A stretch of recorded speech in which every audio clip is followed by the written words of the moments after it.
Coming up on Great Hearts, Great Stories. Mock trial is where students are given a semi-realistic court case that they are being asked to put on. Veritas Prep's mock trial team is making headlines. Fresh off their 5th state title and headed to nationals, they're powered by courtroom coaching and classical training. From the gymnastics floor at LSU to the front of the classroom, an assistant teacher with an Olympic legacy brings her passion to Great Hearts Harveston in Louisiana.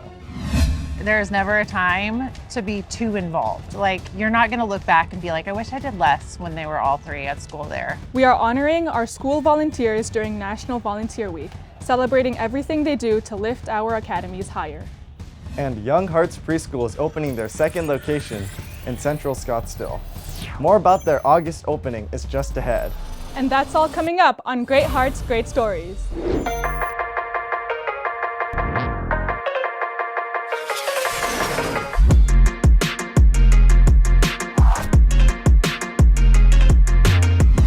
Welcome to Great Hearts, Great Stories, our monthly student newscast. I'm Mahum, a senior at North Phoenix Prep. I'm Zander Liu, also a senior here. We're kicking off this episode with the Veritas Prep mock trial team as they prepare to head to nationals after winning the Arizona State Championship. This is their 5th state title since 2019. Their secret to winning comes from real courtroom coaching, tight-knit teamwork, and years of Socratic training. So the Veritas team currently has 3 individual teams, Scout, Atticus, and Gem, really after To Kill a Mockingbird. Our Scout team is sort of the intermediate team, the Atticus team is the varsity team, and Gem are our new participants. Mock trial is where students are given a semi-realistic court case that they are being asked to put on. There's about 6 members to each team, and 3 of the members will be attorneys on one side and then the witnesses on the other side, and then that flops.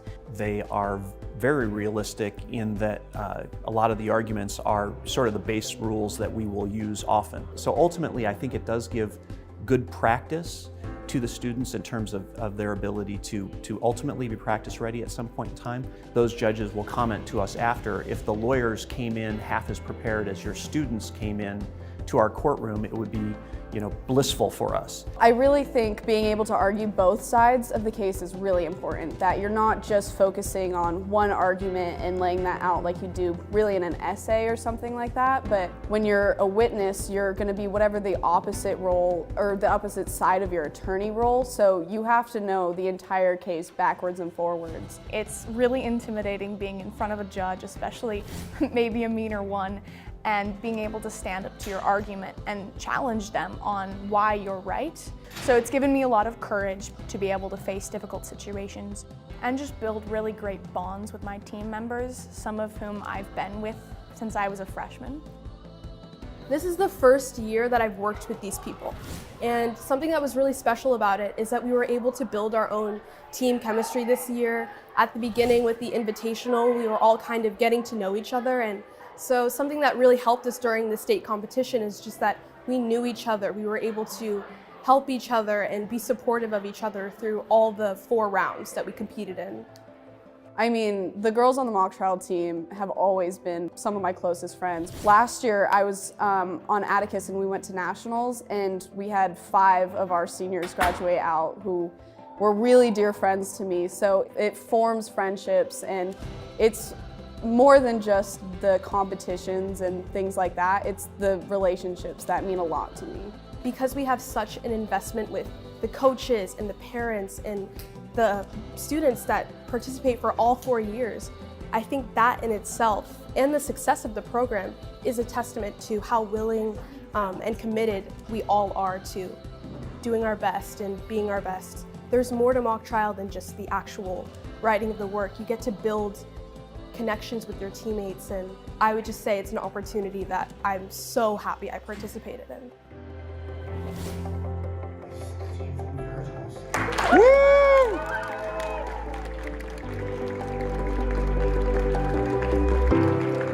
And over in Baton Rouge, we were introduced to McKenna Kelley Doughty, a former gymnast at Louisiana State University, who happens to be the daughter of Olympic gold medalist Mary Lou Retton. She told us that her journey from elite athletics led her to her new passion, teaching. One of her most defining moments came in her senior year at LSU. After recovering from an Achilles tear, she scored a perfect 10 on the floor exercise. But it was that very injury that ultimately led McKenna to discover a deeper purpose, telling us, "My injury was the best thing to ever happen to me. Without having my identity in my sport to lean on, I had to self-reflect on my heart. What else makes me, me? Besides gymnastics, what fills and fuels my heart? That's when I discovered my love for people and pouring into them, which ultimately led me into education." Now, she's an apprentice teacher at Great Hearts Harveston, where she's inspiring students with the same dedication and heart that once made her an all-American gymnast. Young Hearts Preschool is expanding in August, opening its second location in Scottsdale. This high-quality early childhood education program for children ages 3 to 5 is now accepting applications. The school will be opening on our Cicero campus right in the heart of Scottsdale. You can join virtual, open chats, an ideal way for families to learn more about the warm, nurturing environment at Young Hearts Preschools and pre-K programs. And more growth for Great Hearts. Our private Christian academies are hoping to expand to the South Mountain area for the upcoming school year. The new South Mountain campus will offer a Christ-centered, classical education for students in grades K through 7, with plans to grow. But in order to open, we need 100 students to enroll. By the way, all application fees are being waived. You can learn more at greatheartschristianacademies.org. Still ahead on Great Hearts, Great Stories. The annual architecture fair at Cicero Prep showcases the creativity and craftsmanship of 8th grade students as they build iconic structures like the Leaning Tower of Pisa to intricate Gothic cathedrals. So take that pen that you have right in front of you. Let's sign. 8 students, 8 college signings. These Glendale Prep seniors were honored during a signing ceremony as they prepare for college in the fall. I chose this poem because it had a lot of emotion in it. And 12 young scholars from across the network took to the stage to showcase their love for poetry at the 2025 Great Hearts Bard Competition. I strangled ere my Romeo comes. The performances you won't want to miss are just ahead. Earn the world's first degree in liberal arts and entrepreneurship. Hildegard College shapes students into redemptive entrepreneurs. Being in a small class and having that accountability. Yeah, after coming here, college has taken a whole new meaning. Visionary creators focused on transforming society for the better. This is Hildegard College. Train your mind in the wisdom of the past and build your own redemptive venture. Hildegard College. Think deeply, create boldly. Welcome back to Great Hearts, Great Stories, where I'd like to introduce you to 4th grader Ethan Galindo, who arrived from Honduras last December with his family in search of better opportunities. He enrolled at Great Hearts Harveston in Baton Rouge, where he found a community dedicated to his success. Overcoming language barriers and cultural shifts, Ethan has flourished thanks to daily intervention sessions and the English Learner Program. In just one semester, he soared from the lowest performing math group to on grade level, which is amazing. You can help support students like Ethan by giving to the Greater Good Fund to help create brighter futures for our students. The annual architecture fair at Cicero Prep showcases the creativity and craftsmanship of 8th grade students. They designed architectural models using household items and art supplies to build iconic structures like the Leaning Tower of Pisa to intricate Gothic cathedrals. Students demonstrate impressive ingenuity, turning challenges into artistic triumphs. Literature is the backbone of every Great Hearts Academy, and at Archway Arete, their Read-a-Thon brought books to life with costumes, creative activities, and a school-wide celebration of reading. Throughout the quarter, our students work very diligently practicing their math, their reading, their writing. And once a quarter, we like to take some time off to celebrate that great learning, to interact with our learning in a different way. And so Read-a-Thon is a great opportunity to do that. We read about these great characters, and today presents an opportunity to interact with what life was like for those characters. During our kindergarten through second grade assembly, our headmaster, Mrs. Mason, read her favorite book from her childhood and intertwined the virtue of responsibility into her reading. Our music teacher, Mrs. Register, led the students in the Grand Old Flag. And then myself, as dean, came up and introduced our reading challenge for spring break. We're encouraging lots of minutes of reading while students are resting. We also want them to enjoy reading with the grand prize of reading with Mrs. Mason, our headmaster, in the library. Our third through fifth grade assembly followed a similar pattern. Mrs. Mason read a different favorite book that was more appropriate for the higher grades, incorporating how that at any moment you can turn around and make a better choice. You can change your choices. And then our Dean of Students for third through fifth grade, Ms. Dill, led the students in a reading game where they were identifying what character she was describing with the clues, and some of them were pretty tricky. Another part of our Read-a-Thon celebration is getting to have a small celebration in the classroom. So each grade level decides how they want to navigate that time. So for our second graders, they just finished reading Little House in the Big Woods, so they are having a Little House in the Big Woods celebration. In one of our classrooms, they were square dancing. In our second classroom, they were making butter and practicing the chores that Mary and Laura participated in the book. And then our third classroom, they were doing maple leaf rubbings. Throughout the day, other grade levels will be participating in similar celebrations. We also will have buddy reading. Our older grades are matched up with their younger grades, and they just spend a day in community enjoying books together. Read-a-Thon is also a great opportunity for our parents to join campus. Parents are really the backbone of our community. We had moms in the hallway buttering bread for our Little House celebrations. We'll have parents here throughout the day reading to classes, setting up activities, preparing food. So we are so grateful for our parents and our community that really makes an event like today possible. Read-a-Thon presents our students with the opportunity to engage in their literature in a new and different way. So that is why we think it's important to have a day like today, to celebrate the good works, to enhance that sense of wonder and see our truth, beauty, and goodness in a way that expands their wonder and curiosity. As the school year begins to wind down, our seniors are preparing for their next stage of life. And at Glendale Prep, 8 seniors came together to sign their letter of intent to play collegiate sports. Playing in college is a celebration of, an extension of your high school career, but it's not something that is easily done. It takes a lot of sacrifice. You've taken on this challenge to take it to the next level, and hopefully here at Glendale Prep, we've been able to prepare you academically and athletically to shine. Thank your friends, thank your families. Look at all these people behind me who are here to support you. So take that pen that you have right in front of you. Let's sign. Yeah, great job, everybody.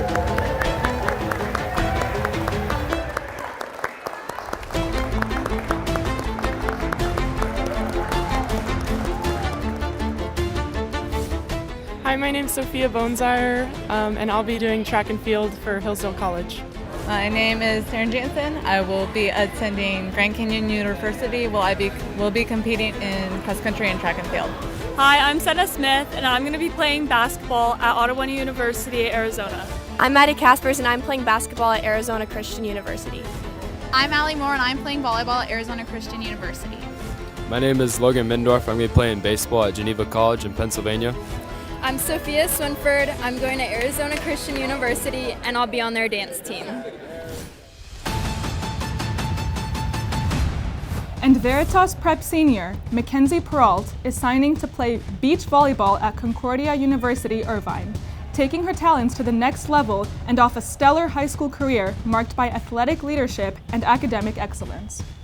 12 young scholars took the stage to showcase their love of poetry in the 2025 Great Hearts Bard Competition. But it was Leah MacArthur, a 4th grader from Archway Chandler, who earned the title with a powerful recitation from Romeo and Juliet. Her performance captured the heart of the crowd and the essence of classical education. So the Great Hearts Bard competition started several years ago as a way to honor the pride of place of language arts, particularly poetry. Students who participate in the Bard competition are judged on a set of criteria that's taken from the Poetry Out Loud. So it includes stage presence. Ladies and gentlemen, skinny and stout, I'll tell you a tale I know nothing about. It includes their ability to present the poem as a piece of poetry. Creep to death. Rather than a speech or acting it out. And Nanny let my beetle out. Yes, Nanny let my beetle out. She went and let my beetle out. They're also judged on their accuracy. We have a judge that is separate from the rest of us who is judging accuracy to ensure that they say all of the words correctly. In the big, dark world, catching it up, he gave it the milk in the waiting cup. Another criteria is just the general impact of their delivery of the poem. Fire! They only answered, little liar. And therefore, when her aunt returned, Matilda and the house were burned.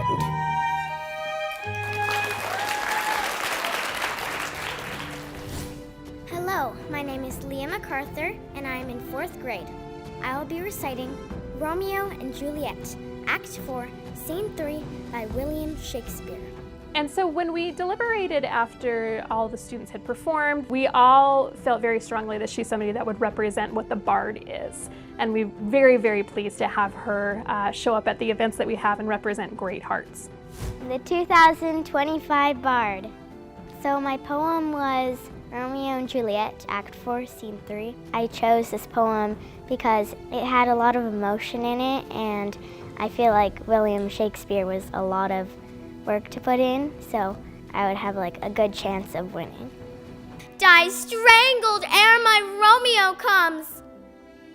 Or, if I live, is it not very like the horrible conceit of death and night together with the terror of the place? I think it was a good poem to choose because it was all like dark, so I think that would be good expression for the poem. Stay! Tybalt, stay! Romeo! Romeo? Romeo.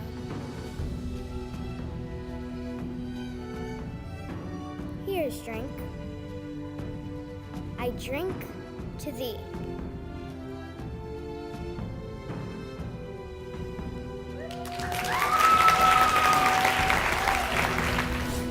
All right.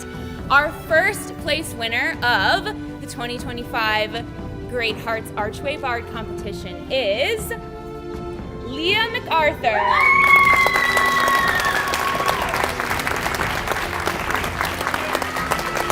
right, you can pass it to her honor. Congratulations, Leah. Congratulations, River, and congratulations to all of you.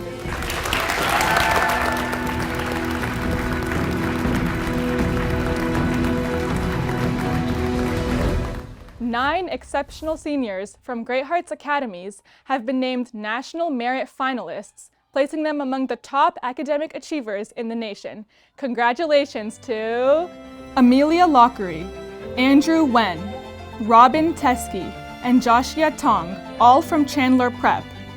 Zander Liu from North Phoenix Prep, Gage Belt and Varun Ramakrishna from Scottsdale Prep, and Mackenzie Peralt from Veritas Prep. Great Hearts seniors took their learning beyond the classroom on unforgettable trips to Washington, D.C., walking the halls of history, deepening friendships, and seeing their classical education come to life in the nation's capital. This is an annual tradition at Great Hearts, where all of our seniors visit our nation's capital every year to see and experience firsthand what they've learned in the classroom. Get ready for a summer full of fun and learning with Great Hearts. Whether your child is preparing for kindergarten with our Kinder Readiness program or joining the excitement of our summer camps, there is something for every young scholar. From building confidence for the school year to exploring creative and enriching activities, both programs offer a memorable experience. Register today for summer camp and Kinder Readiness to give your child a head start on the adventure ahead. Don't miss out, space is limited. During National Volunteer Week, we celebrate the incredible impact of parent volunteers and PSOs at Great Hearts who dedicate their time and energy to enhance our school community. From organizing events to supporting teachers and students, their commitment strengthens the bonds that make our academies thrive. We have our hand in pretty much every activity that goes on at the school, from lunches to socials to dances to teacher support, student support. We oversee the whole umbrella. In our day-to-day, we make sure that all of the volunteers are running the way that they should be running, that we're on budget and everything like that. We just really want to make this the best experience for our kids.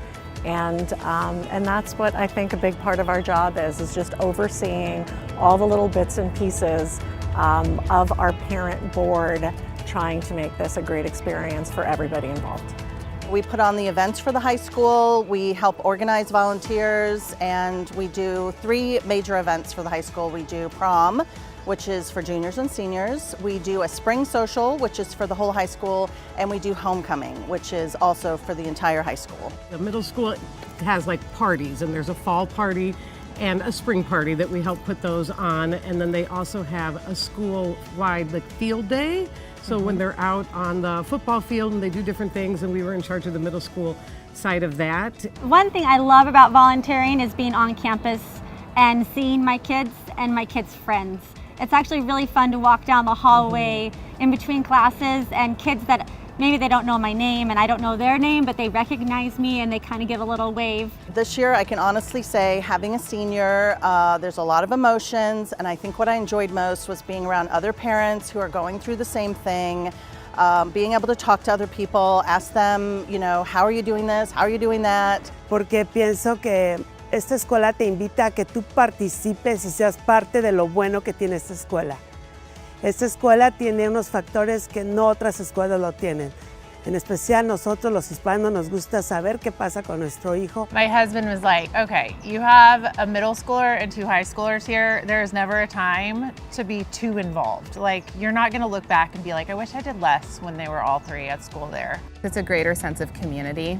You not only get to know your children's teachers and the entire staff, but you also get to know the families that are deeply involved, that are part of your kids' childhood as well. I absolutely love coming into the school and having all the kids know my name and come up and talk with me, and they're so appreciative and wonderful. And I've made some of the best friends, and it really is heartwarming to be a part of this community. And you don't know that until you step inside and you start giving of yourself. Sign up, just come to a meeting, come to something you're interested in. You will make friends. There's just a million things, and we really do need hands on deck, and many hands make light work, so we invite people to join. We hope to leave you with a thought-provoking perspective on classical education in today's world. Archway Scottsdale headmaster Anthony Shuba explains why, despite rapid technological change, a classical education remains incredibly relevant, offering students an opportunity to lead and a future we have yet to fully imagine. We'll see you next month, and go Gladiators! Hello, I'm Anthony Shuba. I'm the headmaster of Archway Scottsdale. And I just want to share with you some thoughts that I had recently about classical education. The strongest argument, I think, against classical education is that it prepares students for a world that does not exist. And people who typically reduce classical education in that way dismiss the discipline as passé or irrelevant because it prepares students to be orators in classical Greece. But this is not classical Athens.